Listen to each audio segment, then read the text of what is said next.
desafio o Neymar. Boa sorte para a seleção brasileira. Boa sorte ao jogador.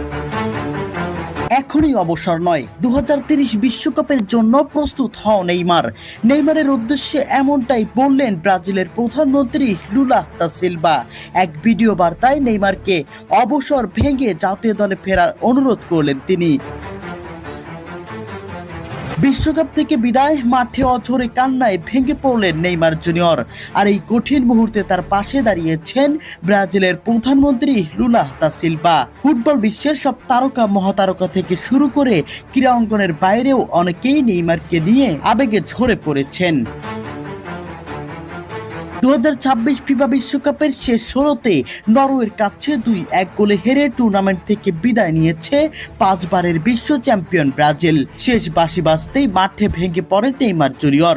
তার চোখের জল মুহূর্তেই ছড়িয়ে পড়ে সামাজিক যোগাযোগ মাধ্যমে এবং কোটি কোটি ফুটবল প্রেমীর হৃদয়ে ছুঁয়ে যায়। ম্যাচ শেষে নেইমার বলেন, আমি বারবার চেষ্টা করেছি।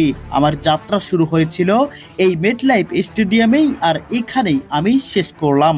এখন সব শেষ, ওই হলুদ জার্সিতে আর কখনোই ফেরা হবে না। এই বক্তব্যের মধ্যে দিয়ে ব্রাজিল জাতীয় দলের হয়ে নেইমারের দীর্ঘ অধ্যায় এখানেই শেষ হয়েছে।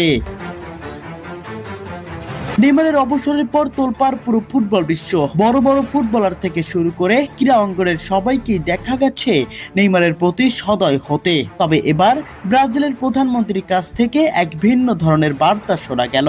অবসর নয়, জাতীয় দলের হয়ে আরও 4 বছর দেখতে চায় নেইমারকে। ব্রাজিলের প্রধানমন্ত্রী লুলা দা সিলভা বলেন, এখনই অবসর নয়। ব্রাজিলে তুমি অনেক দিয়েছ, অনেক দেওয়ার বাকি আছে।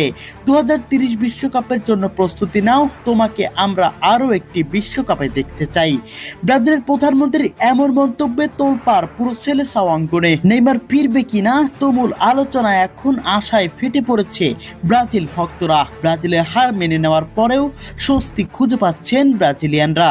উল্লেখ্য, ব্রাজিলের সর্বকালের সর্বোচ্চ গোলদাতা 2026 বিশ্বকাপ থেকে ব্রাজিলের বিদায়ের পর জাতীয় দল থেকে অবসরের ঘোষণা দিয়েছেন ঠিকই, তবে ব্রাজিলে তার জন্য করা সব অবদানই সম্মান জানাচ্ছেন সবাই।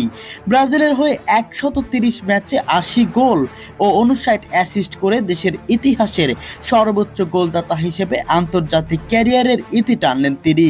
ম্যাচ শেষে আবেগঘন প্রতিক্রিয়ায় নেইমার জানান, জাতীয় দলের হয়ে এটাই ছিল তার শেষ অধ্যায়। প্রিয় দর্শক, আপনাদের কাছে কে মনে হয়, ব্রাজিলের প্রধানমন্ত্রী লুলা দা সিলভার কথা মতো কি নেইমার জুনিয়র আবারও ওই হলুদ জার্সিতে ফিরবে, আবারও ব্রাজিলের সাম্বা ড্যান্সে মুগ্ধ করবে ফুটবল ভক্তদের? কমেন্ট বক্সে অবশ্যই জানিয়ে যাবেন।